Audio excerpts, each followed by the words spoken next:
Hi, we're here today to demonstrate our bowsmith Pro with our optional paper tuner. The paper tuner is pretty straightforward. Just slide it out into position. This bar here will go out 3 feet past the end of your riser. Rotate the paper into place and fire a shot. For optimum results, I found that one shaft distance from your rest to the paper is optimal. When you're done, just slide it back, rotate it out, slide it back in, and lock it in place. There's no need to remove it. It's just a nice place to store it. Okay, next we have here, this is new as of September 1st of 18. This is an upper riser holder. Combined with the bow hand, this locks the bow in place. It gives it super stability. So from the first shot to the last shot, you're capable of hitting the same hole every single time. None of this having to settle the machine in to get it to fire and playing around back and forth. You know when you fire, as long as your machine is properly weighted down, it's going to hit the same spot. Also, we've added this little block here. This pushes the bow hand out another inch, which allows access to the back of your rest, which has been a problem in the past trying to get at the little screws. Now you can get at them pretty easily. It makes tuning that much more simpler.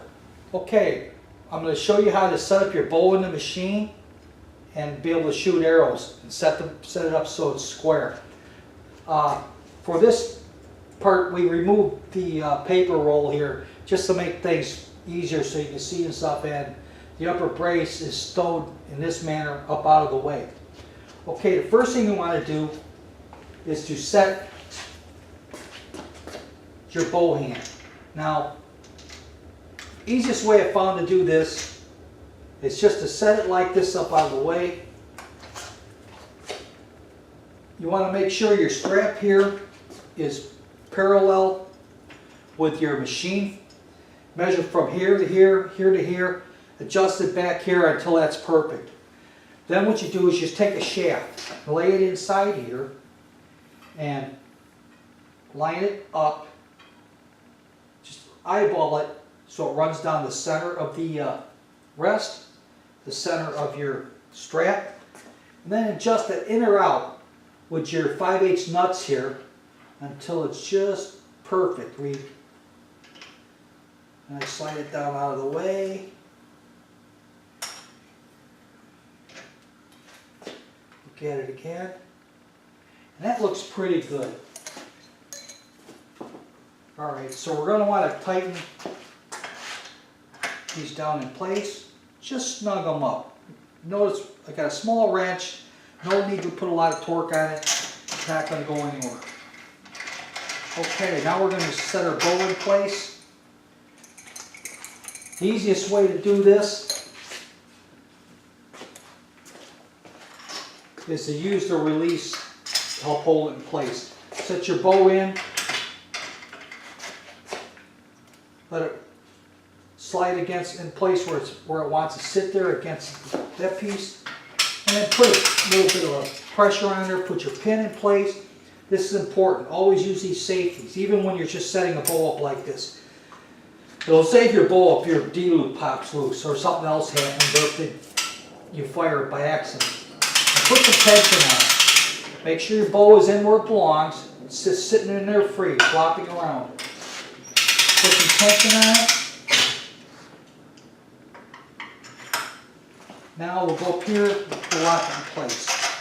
You'll notice I'm using these little squares with a level on them. I make these things out of just some angle stock, and they really come in handy. They're worth their weight in gold. I clamp that to the riser on a spot that I know is flat and square. I'll tighten this back one down first. Notice now these knobs are a little smaller than the front one. That's because if you use a left-handed bow, it makes it a little easier. Your rest would be right there, and it's in the way with these bigger knobs. So tighten your back one down, then tighten the front ones down. Work your bow a little bit so it's plumb or close. If it doesn't want to stay plumb, don't worry about it. We'll correct that in a minute. And then tighten your front of your rest down. You don't have to go crazy. These little arms stick out 2 inches past the face of your grip. That allows for some torque to be applied. Okay, next, back the bow back down. We'll leave our string catch on, it's not going to be in the way, but we are going to release the release. Now the second thing we want to do is to make sure our string is square with the bow. This I generally just eyeball, and it is off a little bit. So to adjust that, we're just going to put a wrench on one of the 5/8 nuts on the bow hand and give it a little twist. And it comes right up in place. Go too far, just go back and bring it back down. If you don't have good eyes, use a Swanson speed square or something on the back, on the rail. That'll make it easier for you. Okay, with that square, you want to make sure your D-loop lines up perfectly with your release. To do that, you just loosen up all 4 on the back here, screws on this 3" by 5" block. And we're going to just slide it into place until it's dead perfect. And right now we're only going to tighten one of these, of the 4. That allows me to take our bow, and by holding it, don't twist the bow, twist the bow hand in this little box. And it rotates, it allows you to rotate the bow about 2 degrees right or left. And just keep messing with it there till you get it just perfect. And tighten it down. Now notice our upper bow hand, our upper clamp, we're not using it yet. Okay. Now those 4 screws are tight. They don't have to be super tight. That's why we use this kind of a wrench for that. Alright, next thing we want to do is we want to make sure our strap and everything lines up perfectly. What we're going to do is we're going to slide the draw stop into place here against this block. That allows us just to put a little tension on it, not just enough to pull the strap straight.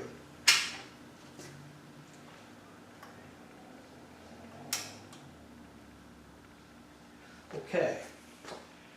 Now we're going to look at it again. We see we're down a little low again. Make sure and we're still square, so we got to bump this up just a little bit. Might as well do it now.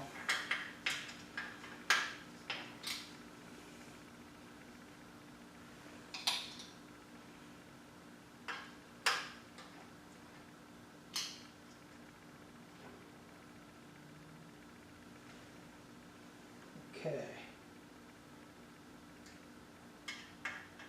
What we're trying to do here is get it so the D-loop and your release line up. This way you're getting a true result every time you shoot the thing. If you just slide if you're able to slide your release up and just slide it in place and click it without having to manipulate the bow, that's what you want. Okay, now we want to double check our strap. Go through some of the measure from the rail again, make sure that's, then eyeball your strap across here. Now this should be perfectly horizontal with this rail. It doesn't have to be up to the top of it. Any one of these grooves in here, pick one just to line it up with. And if you need to move it, just loosen this one button screw here and you can slide this up or down just a tiny bit just to make it work. All these were preset at the factory and shot, but things happen. They can get knocked out of whack in shipping and stuff, so you still have to go through and double check everything. Okay, that's done. So we're going to slide our locking block out of the way.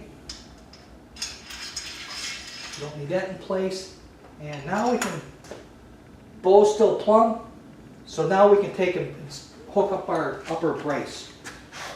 The reason we do this for last is you want to set it all up as close as you can without putting any kind of stress on the bow, any torque, anything that's going to cause it to twist. Alright. Now every bow is different. There's 100 ways to set these up. Just find a flat spot in your bow. On this Hoyt, I'm going to use the top part of the riser here, just slide it through. Just get it lined up where you're not touching any metal to metal. You don't want to mar your finish. Slide the other side in place.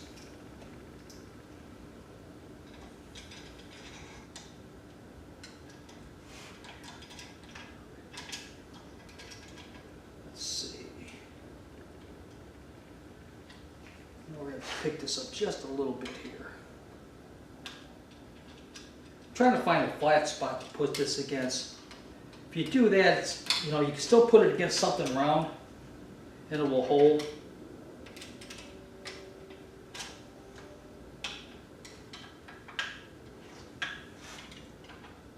Okay. There's that. Take your time. Now, if you're doing this, if you see your bolt comes out of plumb a little bit,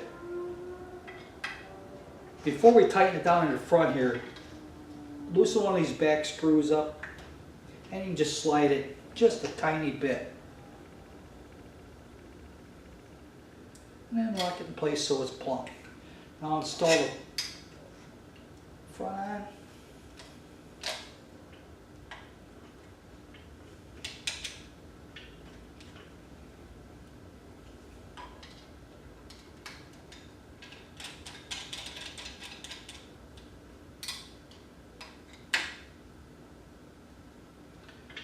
Okay.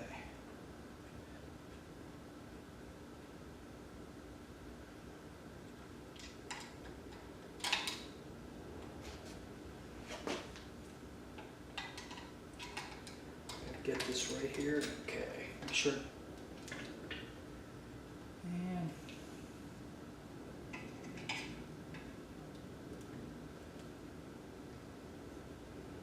that's good. Tighten it in place. Check the screws here, make sure they're all nice and tight. And the bottom knob. Bow's still plumb. As you can see, it's very solid now. And we're square. All right.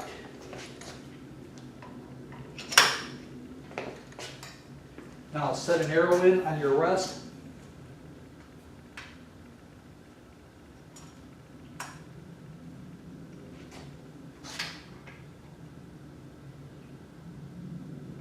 Just lightly hook your D-loop in place. Just want a little bit of tension on this. Then sight down your shaft. Now, I can see right away my shaft is pointing just a slight bit to the right. Now we're going to move this so you can see it here. I want to show you some of the adjustments. Alright, we've moved our camera setup in our machine.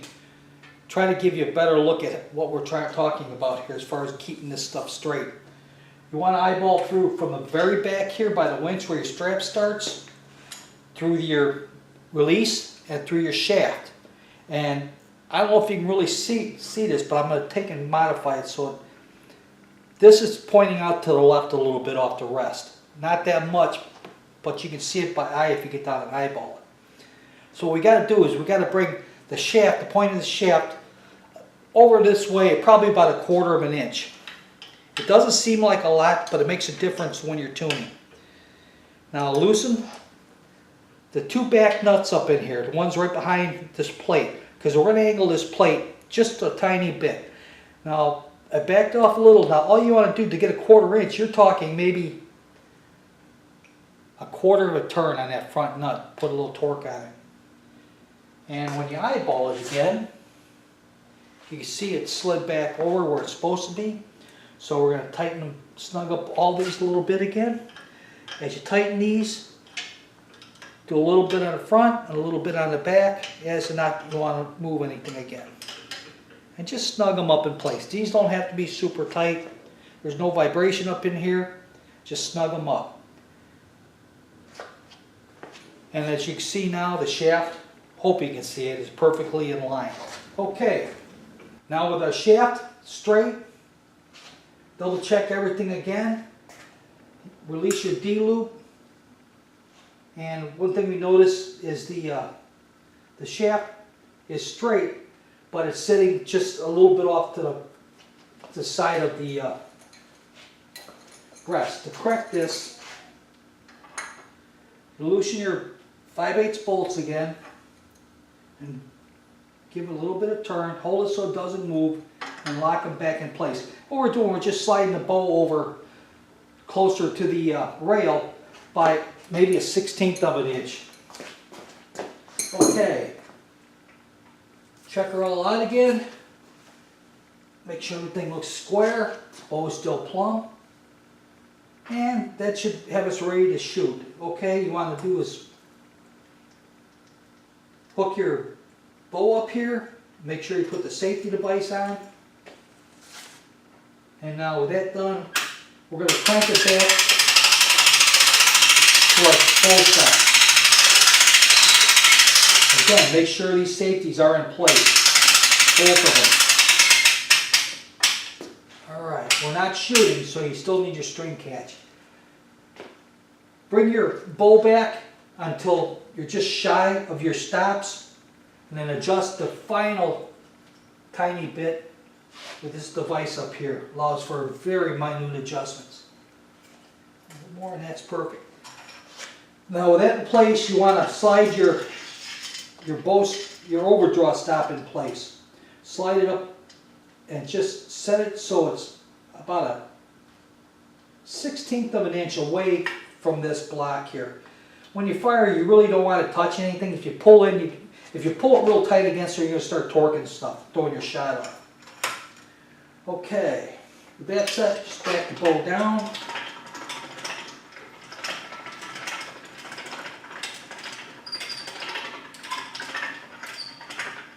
If you notice our machine moving around here a bit, it's not bolted or weighted to the floor in any way as for this demonstration. Okay, with that ready, it's ready to fire. Now I'm not going to fire this, but we're going to show you how this is done. Crank the bow back, leave the clicker off when you're going to shoot.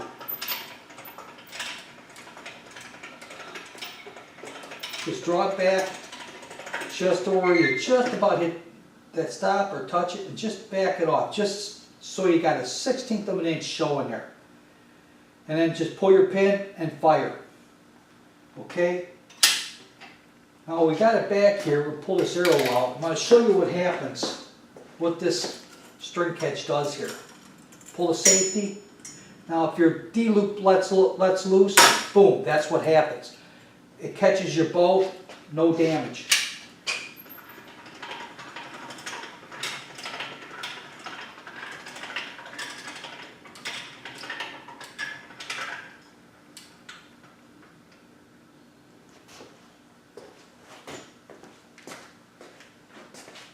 There you have it, Coop's Bowsmith Pro.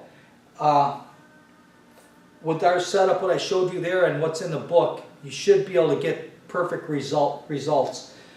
It may take a little time until you get used to going through and back and forth, but once you do it a couple times, it becomes natural and you can set a bow up in 5 minutes.